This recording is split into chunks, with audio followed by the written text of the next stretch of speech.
पूर्व fraud IAS पूजा खेड़कर अब पूरी गेम की बाजी पलटती हुई नजर आ रही है। ऐसा मैं इसलिए कह रहा हूं क्योंकि दिल्ली हाई कोर्ट से उन्हें राहत मिल चुका है। आखिर ऐसा क्या किया पूजा खेड़कर जो सारा गेम चेंज कर दिया है? तत्काल गिरफ्तारी की जो तलवार लटक रही थी वह अब टल चुका है और हाई कोर्ट की तरफ से आदेश दिया गया है कि 21 तारीख तक उन्हें गिरफ्तार नहीं किया जाए। तब तक पूजा खेड़कर दूसरी पारी या कह लीजिए कि दूसरी चाल चल सकती है और अपनी गिरफ्तारी की जो तलवार लटक रही है वह हमेशा हमेशा के लिए दूर कर सकती है। पूजा खेड़कर की एक पत्र भी सामने आया है। उस पत्र में क्या लिखा है उस पर हम आगे चर्चा करेंगे।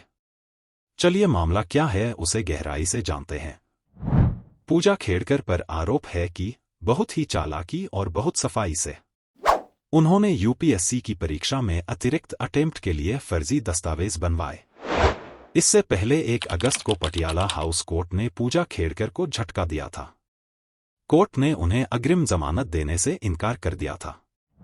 उनके खिलाफ यूपीएससी की शिकायत पर दिल्ली पुलिस की क्राइम ब्रांच ने एफआईआर दर्ज की थी। उनका चयन रद्द करने के लिए उन्हें कारण बताओ नोटिस भी जारी किया गया था। उन्हें भविष्य की परीक्षाओं से भी रोक दिया गया है।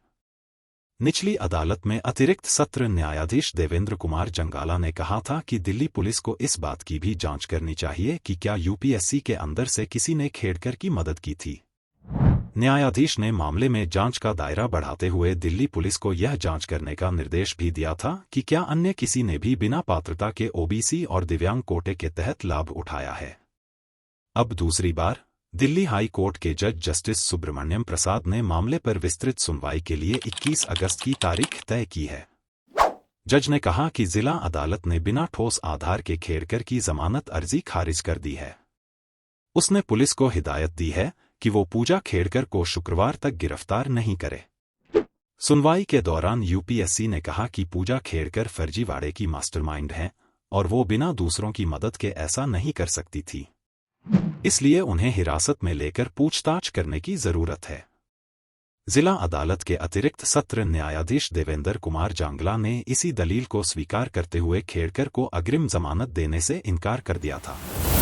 पूजा खेड़कर पर आईपीसी की विभिन्न धाराओं 420, 468, 471, 120B जबकि आईटी एक्ट की धारा 66D और दिव्यांगों के अधिकार कानून की धारा 89/91 के तहत मुकदमा दर्ज किया गया है। यूपीएससी ने कहा है कि पूजा खेड़कर ने बहुत सोच समझकर फर्जीवाड़ा किया है जिसे वर्षों तक अंजाम दिया गया। हाई कोर्ट यूपीएससी से कहा कि वह एक प्रतिष्ठित संस्थान है और उसे अभ्यर्थियों का भरोसा कायम रखने के लिए अपने एसओपी में उच्चतम दर्जे की पारदर्शिता और निष्पक्षता बरतनी होगी।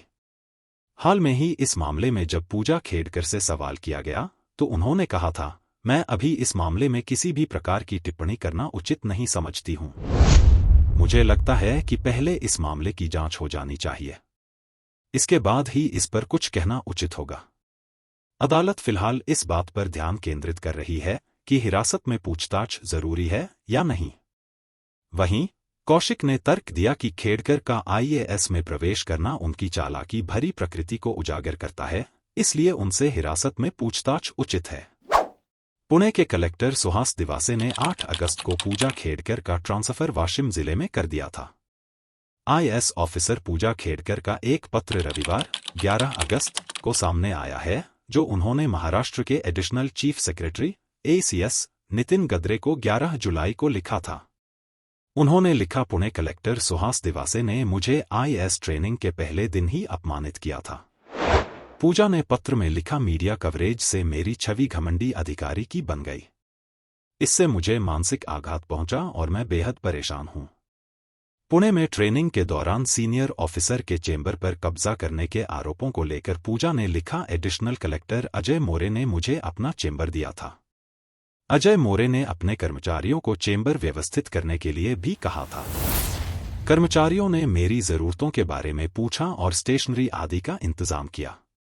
अगले दिन बाद जब कलेक्टर सुहास दिवासे ऑफिस आए तो उन्हें किसी ने एडिशनल कलेक्टर के चेंबर में मेरे बैठने की व्यवस्था के बारे में बताया, जिससे वे नाराज हो गए। सुहास दिवासे ने तहसीलदार को बुलाकर चेंबर से मेरा सामान हटाने को कहा। जब मैंने उनसे बात की तो उन्होंने आरोप लगाया कि मैंने चेंबर पर कब्जा किया है। उन्होंने मेरी कोई बात नहीं सुनी। हालांकि कलेक्टर दिवासे ने खेड़कर के आरोपों को नकारते हुए पूरी तरह से निरर्थक करार दिया। पूजा ने पत्र में लिखा, चेंबर वाली बात को लेकर दिवासे ने आपको, additional chief secretary Nitin Gadre को पत्र लिखा और मेरी शिकायत की। अगले दिन मैंने दिवासे से मिलने की कोशिश की, लेकिन वे व्यस्त थे। मैंने उन्हें मैसेज कर माफी मांगी और कहा कि वे मेरे बैठने की व्यवस्था के बारे में जो भी फैसला लेंगे मुझे स्वीकार होगा।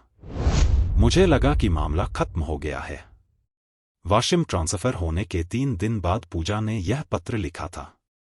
पूजा को सबसे पहले आईएएस ट्रेनिंग के लिए पुणे डिस्ट्रिक्ट मिला था। यहां पूजा पर अधिकारियों से गलत व्यवहार करने और पर्सनल ऑडी कार पर लाल नीली बत्ती लगाने के आरोप लगे। मामला बढ़ने पर 24 जून को कलेक्टर सुहास दिवासे ने महाराष्ट्र के एडिशनल चीफ सेक्रेटरी को पत्र लिखा था। इसके बाद 8 जुलाई को पूजा का ट्रांसफर वाशिम कर दिया गया। इसके 3 दिन बाद यानी 11 जुलाई को पूजा ने एडिशनल चीफ सेक्रेटरी को यह पत्र लिखा था। हालांकि इसकी जानकारी आज 11 अगस्त को सामने आई है।